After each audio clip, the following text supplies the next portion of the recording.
La victoria de los ejércitos otomanos en la batalla de Varna pone fin a los intentos católicos de echar a los turcos de Europa. A partir de ese momento, el sultanato otomano se transforma en una potencia de primer nivel de manera indiscutida. 4 años después de Varna, Hungría, el principal peso para el dominio otomano de los Balcanes, es derrotada una vez más por los ejércitos otomanos en el asedio de Kosovo. Esta victoria tiene un significado doble. Por un lado, los otomanos se habían librado de todas las amenazas externas y ahora el sultanato podía consolidarse. Y por el otro, esta batalla es el bautismo de fuego de Mehmed II, hijo y heredero del sultán Murad. 3 años después del asedio de Kosovo, Murad muere. El sultán que había traído tanta grandeza a los otomanos había pasado los últimos años de su vida manteniendo la paz. Y por esto he llorado tanto por los otomanos como por sus enemigos. Un ejemplo de esto lo podemos encontrar en las palabras que dedica el cronista griego Ducas al recientemente fallecido Murad. Los tratados que selló con juramentos sagrados con los cristianos los respetó siempre. Su ira era breve, no le gustaba la guerra y le complacía la paz. Y por esta razón, el Padre de la Paz lo recompensó con una muerte pacífica y lo libró de perecer por la espada. Murad era visto por todos como un sultán que había intentado mantener el status quo, había defendido a su reino de los cruzados, había intentado aplacar rebeliones y también había dirigido nuevamente a las tropas otomanas a la victoria contra el nuevo ataque húngaro en Kosovo. Cuando el sultán muere, otorga a su hijo y heredero Mehmed una sola tarea. Murad sabía que gran parte de los ataques de los ejércitos cristianos contra sus territorios habían sido instigados por un solo enemigo, la ciudad del deseo del mundo, Constantinopla, reducida en cuanto a territorio a poco más que lo que protegían sus murallas, pero con un enorme valor simbólico. Murad sabía que si los otomanos querían permanecer en Europa, Constantinopla tenía que ser conquistada, y entonces otorga a su hijo la tarea de tomar la ciudad.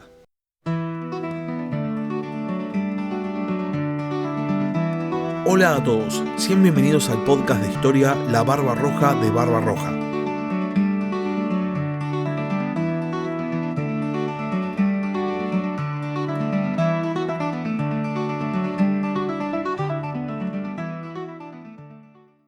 Mehmed tenía solo 17 años cuando asciende de manera definitiva al trono del sultanato. Los reinos cristianos, alejados y ajenos a las vivencias de la corte otomana, consideraban que Mehmed era demasiado joven, era inexperto y poco inteligente como para ser considerado una amenaza. Y por ende se había popularizado la opinión de que el sultanato otomano había entrado en un periodo de decadencia, de debilidad. Sin embargo, la opinión de aquellos que estaban cerca de Mehmed era muy diferente, como lo refleja la descripción que hace de Mehmed el italiano Giacomo Languski, que dice lo siguiente: el soberano, el gran turco Mehmed Bey, es un joven bien proporcionado, más bien alto que de mediana estatura, experto en las armas, de aspecto más aterrador que venerable, risa escasa, muy circunspecto, dotado de gran generosidad, obstinado en seguir sus planes, atrevido en todas sus empresas y tan ávido de fama como Alejandro de Macedonia. Diariamente hace que lean crónicas romanas y otros textos históricos. Habla 3 idiomas, turco, griego y eslavo. Se toma muchas molestias para aprender la geografía de Italia, dónde está la sede del papado y la del emperador y cuántos reinos hay en Europa. Posee un mapa de Europa con sus países y provincias. Nada le interesa más ni aprende con más entusiasmo que la geografía del mundo y los asuntos militares. Arde en deseos de dominar y es un inteligente investigador de las situaciones. Es con un hombre así con el que tienen que tratar los cristianos. Hoy, dice, los tiempos han cambiado y afirma que avanzará de oriente a occidente, como en otros tiempos los occidentales avanzaron hacia oriente. Debe haber, dice, un solo imperio, una sola fe y un solo soberano en el mundo. Esta cita se la debemos al libro Constantinopla 1453 del historiador británico Roger Crowley. Mehmed manifestaba la ambición de conquistarlo todo, y para perseguir este proyecto sabía que tenía que comenzar por un solo lugar, Constantinopla. En Constantinopla sabían desde hacía años que el asedio era inminente.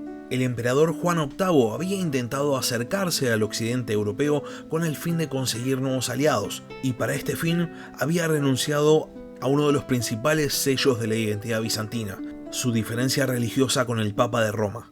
Juan VIII había organizado un concilio en Ferrara para acercar posiciones entre la Iglesia de Oriente y la Iglesia romana, y el concilio había sido un éxito. Se había logrado un tratado lo suficientemente ambiguo como para que las dos partes quedaran contentas, y así, por primera vez en siglos, la Iglesia parecía haberse unificado.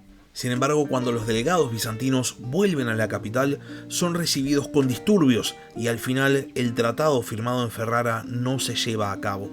Juan VIII muere en el año 1448 y es sucedido por Constantino XI. Constantino hereda la misma preocupación de Juan y entonces, cuando recibe la noticia de la muerte de Murad, envía una delegación con tributo al nuevo sultán Mehmed. Constantino pretendía solo una cosa: apaciguar a los otomanos, y para su sorpresa, la reacción de Mehmed es mucho mejor de la esperada. El nuevo sultán otomano promete una paz duradera a Constantinopla, y además envía regalos en forma de oro, con un fin muy particular. Dentro de Constantinopla se encontraba un pretendiente al trono del sultanato llamado Orhan, quien estaba exiliado en la ciudad junto con muchos de sus seguidores. Mehmed, como muestra de buena voluntad, se ofrecía a pagar por el hospedaje de Orhan, con el fin de mantener buenas relaciones con la capital bizantina. La corte de Constantinopla recibe este regalo de Mehmed y lo interpreta como un inequívoco signo de debilidad. Si Mehmed estaba tan apurado por financiar la estadía de Orhan, era por algo. Y entonces Constantino, que se sentía en una posición de poder, intenta redoblar la apuesta y envía a Mehmed la siguiente exigencia. El emperador de los romanos no acepta la asignación anual de 300.000 aspros, porque ahora Orhan, que es igual a vuestro líder como descendiente de Osman, ha alcanzado la mayoría de edad. Cada día, muchos se unen a él, le llaman señor y líder. Él mismo no tiene los medios de ser generoso con sus seguidores, así que se los pide al emperador, quien, debido a que no tiene fondos, no puede satisfacer estas peticiones. Por lo tanto, pedimos una de dos cosas: o bien que se doble la asignación, o bien liberaremos a Orhan. Una vez más, tomo esta cita del libro Constantinopla 1453 de Roger Crowley. El mensaje era clarísimo. Si Mehmed no quería ver a Orhan libre, tenía que pagar el doble. Mehmed monta en cólera. La exigencia era prácticamente un insulto, y entonces se recluye en su capital, Edirne, para planear qué hacer. Se cuenta que en este tiempo, Mehmed se rodea en Edirne de numerosos occidentales, en especial italianos, con los que mantiene extensas charlas y debates acerca de historia, en especial de las dos grandes figuras que más le interesaban, Alejandro Magno y Julio César. Y parece que de estas charlas va a emerger la solución que Mehmed encuentra al insulto de los bizantinos. El sultán decide que va a construir un castillo que va a estar enfrente de otro castillo ya construido en los Dardanelos, y de esta manera va a controlar geográficamente el estrecho. Mehmed sabe que esta construcción es prácticamente una sentencia de muerte para la economía bizantina, así que, sabiendo que va a haber una reacción por parte de los bizantinos, acompaña el proyecto arquitectónico con la construcción de una flota. Cuando Constantino se entera del plan de Mehmed, entiende que la situación viene complicada e inmediatamente contacta a los venecianos, sus principales aliados, a los cuales les pide ayuda. El Senado veneciano declina la petición de Constantino, le sugiere que busque otros aliados y también le envían un poco de pólvora y algunas armaduras. Los venecianos no querían jugarse los acuerdos económicos que habían alcanzado con los otomanos, y por esto en un primer momento van a dejar a Constantinopla a su suerte. El Papa va a pedir a varios monarcas europeos que acudan en ayuda a Constantinopla, pero los gobernantes de Europa estaban poco interesados en el conflicto de Constantinopla y prácticamente no terminan haciendo nada. Constantino entonces decide intentar negociar con Mehmed. Sin embargo, el sultán otomano responde simplemente: rendid la ciudad o disponeos a la batalla. El 31 de agosto de 1452, La nueva fortaleza otomana en los Dardanelos, apodada la Degolladora, es terminada. En sus torres, Mehmed había colocado poderosos cañones, así que ahora podía controlar quién pasaba por los Dardanelos de manera muy efectiva. Los bizantinos habían avistado al propio sultán otomano acampando fuera de las murallas de la ciudad y tomando notas. Mehmed había estudiado todas las defensas de Constantinopla y ahora consideraba que ya estaba listo para iniciar el asedio. Constantino envía misivas a todos los reinos cristianos ofreciendo tierras a cambio de que aporten algún defensor. Llegan a Constantinopla un goteo de guerreros provenientes de Génova, Venecia, Nápoles y también de los reinos hispánicos. Y por último, también se alista para la defensa el pretendiente otomano Orhan junto a sus seguidores. El 23 de marzo de 1453, Mehmed parte rumbo a su ejército de Edirne rumbo a Constantinopla. Los otomanos acampan cerca de las murallas de la ciudad y el 7 de abril se escucha el primer cañonazo. En un primer momento, los muros de Constantinopla resisten. Si había algo por lo que la ciudad de los bizantinos era conocida, era justamente por sus excelentes fortificaciones, los famosos muros de Teodosio, un complejo defensivo tan impresionante que era considerado inexpugnable. Los muros de Teodosio habían posibilitado que el imperio bizantino se preservara durante toda la Edad Media, porque durante todo este tiempo, unos 1000 años, no había habido un arma que pudiese romperlos. Sin embargo, esta situación había cambiado. El surgimiento de las armas de asedio de pólvora da a los atacantes una herramienta para poder penetrar las famosas defensas bizantinas. Pero los primeros impactos no hacen daño. El tema es que Mehmed había ordenado que iniciaran el bombardeo los cañones de bajo calibre. Mientras esto pasaba, los cañones pesados otomanos estaban todavía viajando desde la capital del sultanato. Pocos días después del inicio del asedio, los cañones pesados otomanos llegan al campo de batalla y tardan un tiempo en ser armados. Recién el 12 de abril, 5 días después del inicio del asedio, las grandes bombardas otomanas van a ser disparadas por primera vez. Y lo que pasó a continuación nos lo cuenta Roger Crowley en su libro Constantinopla 1453. Cito: "Y cuando se prendió fuego, más rápido de lo que se tarda en decirlo, hubo al principio un rugido aterrador y una violenta sacudida del suelo, y en mucha distancia a la redonda, un estruendo como no se había oído nunca. Entonces, con un trueno monstruoso, una horrible explosión y una llama que iluminó todo lo que había alrededor y lo quemó. La cuña de madera fue empujada por la explosión de aire caliente y seco e impulsó a la bola con fuerza hacia afuera. Proyectada con increíble fuerza y potencia, la piedra golpeó la muralla, que inmediatamente tembló y fue demolida, y quedó ella misma hecha pedazos que se dispersaron por todas partes, causando mortandad entre quien estaba cerca. Los cañones de bajo calibre de Mehmed no habían tenido ningún efecto, pero un solo disparo de la gran bombarda cambia la historia de la guerra para siempre. Cuando las grandes bolas de piedra golpeaban las murallas, los efectos eran devastadores. A veces destruían completamente una porción de la muralla, otras una parte mayor o menor de una torre, o torreta, o de un parapeto, y en ningún punto la muralla era lo bastante fuerte o lo bastante resistente como para aguantar el impacto de una bala de piedra a esa velocidad. Los defensores utilizaban las noches para intentar reparar los muros destruidos por los grandes cañones. Sin embargo, los bombardeos eran constantes.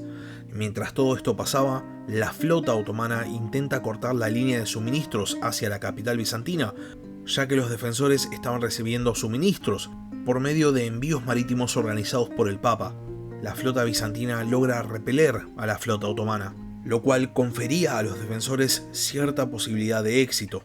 A su vez, el primer intento de asalto a las fortalezas dañadas de los bizantinos es rechazado por los defensores. La propia geografía de la ciudad estaba dando la ventaja al ejército defensor. Constantino y su comandante genovés llamado Giustiniani habían concentrado todos sus esfuerzos en defender la muralla exterior de Constantinopla, ya que sabían que el resto de la ciudad estaba perfectamente defendido por una muralla marítima, cuyo único punto débil estaba en el estuario del Cuerno de Oro, donde se encontraba la flota defensora, y aparte, cerrado al paso por la famosa cadena de Constantinopla. Los barcos otomanos no podían cruzar esa cadena, así que un asalto al punto débil de la muralla marítima era imposible. Entonces, mientras los defensores se concentraran en la muralla exterior, el resto iba a ir bien. Ahora bien, Mehmed, habiendo visto a su flota ser derrotada por los defensores y sabiendo que un intento de asalto a la cadena que defendía el Cuerno de Oro era imposible, lleva a sus barcos por tierra hasta el Cuerno de Oro. El 22 de abril, los defensores amanecen con las galeras otomanas detrás de la cadena del Cuerno de Oro y saben que ahora tienen que dividir los esfuerzos de defensa, porque si no, la ciudad va a caer. Los siguientes días transcurren con bombardeos constantes hacia las defensas de Constantinopla e intentos de asalto esporádicos tanto a la muralla exterior como a la muralla marítima. Para el día 19 de mayo, el ejército atacante había terminado un puente de pontones sobre el Cuerno de Oro. De esta manera, los soldados otomanos podían intentar asaltar la muralla marítima de manera mucho más efectiva. Constantinopla ahora estaba completamente rodeada. Mehmed intenta negociar una rendición de la ciudad, pero Constantino rechaza la oferta. Mehmed entonces organiza un asalto a gran escala para el día 29 de mayo. Ese día, el asalto final lo inician los mercenarios europeos del ejército de Mehmed.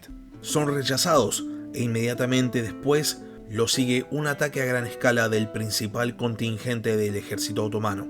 Los defensores consiguen nuevamente rechazar a los atacantes y entonces Mehmed ordena el ataque de la élite de su ejército, los genízaros. Al principio los defensores resisten, pero el comandante genovés Giustiniani es herido. Giustiniani pide a Constantino permiso para retirarse del combate. Sin embargo, Constantino le dice que si se va del combate, la moral de su ejército va a caer y le pide que por favor se quede a combatir. Giustiniani, que hasta este momento había tenido un papel muy destacado en la defensa de la ciudad, desolla al emperador bizantino y se retira del combate. Y viendo que su líder se estaba retirando, los guerreros genoveses siguen a su líder y se retiran. Esto causa un efecto dominó y de repente todos los defensores empiezan a replegarse detrás de las murallas exteriores de la ciudad. Para acceder a la ciudad desde las murallas había que atravesar unas puertas y un número de los defensores se queda justamente a defender estas puertas, entre ellos el emperador Constantino XI, quien es visto por última vez defendiendo una de estas puertas rodeado de su guardia. Sin embargo, para este momento los otomanos estaban asaltando las murallas y los defensores se vienen abajo. El ejército de Mehmed entra en Constantinopla. El sultán otomano había dado permiso a su ejército de saquear la ciudad durante 3 días, siempre y cuando se respetaran los edificios. Sin embargo, después del primer día, ordena el cese del saqueo. La población de Constantinopla es esclavizada, aunque los ciudadanos adinerados van a pagar una extensa suma de dinero por sus propios rescates. Mehmed entra a Constantinopla en la tarde del 29 de mayo. El sultán ordena que Santa Sofía se transforme en una mezquita y designa a Constantinopla como la nueva capital del nuevo imperio otomano. Mehmed adopta el título de Kaiser Rum, César de Roma, y se proclama emperador. De esta manera, el Imperio Romano de Oriente llega formalmente a su fin, lo que significa que el último remanente de la antigüedad mediterránea desaparece. Sin embargo, para los otomanos el legado romano no desaparece con la caída de Constantinopla, sino que sigue vivo en ellos, y por este motivo en los siglos venideros van a encarar guerras cuyo único fin va a ser reclamar el título de legítimo sucesor de Roma contra otros imperios que reclamaban lo mismo. Pero eso es tema para otro capítulo. Hasta acá llega el capítulo de esta semana. Si llegaron hasta acá y no están suscriptos al canal, les recomiendo que se suscriban. Subo capítulos nuevos todas las semanas. Y si ya están suscriptos, pero tienen ganas de hacer un aporte extra al podcast, pueden hacerlo transformándose en miembros del canal en YouTube, o también pueden hacerlo mediante un aporte mensual en Patreon. Les dejo el link en la descripción del capítulo. Por último, si tienen alguna pregunta o simplemente quieren participar, pueden dejarme un comentario en la caja de comentarios de YouTube, o también pueden mandarme un mail al mail del podcast, labarbarroja@gmail.com. Muchas gracias por haber escuchado y hasta la próxima. Gracias por escuchar La Barba Roja de Barbarroja. Si tenés alguna pregunta o simplemente querés hacer un comentario, no dudes en escribirme al mail del podcast, labarbarrojadebarbarroja@gmail.com. Hasta la próxima.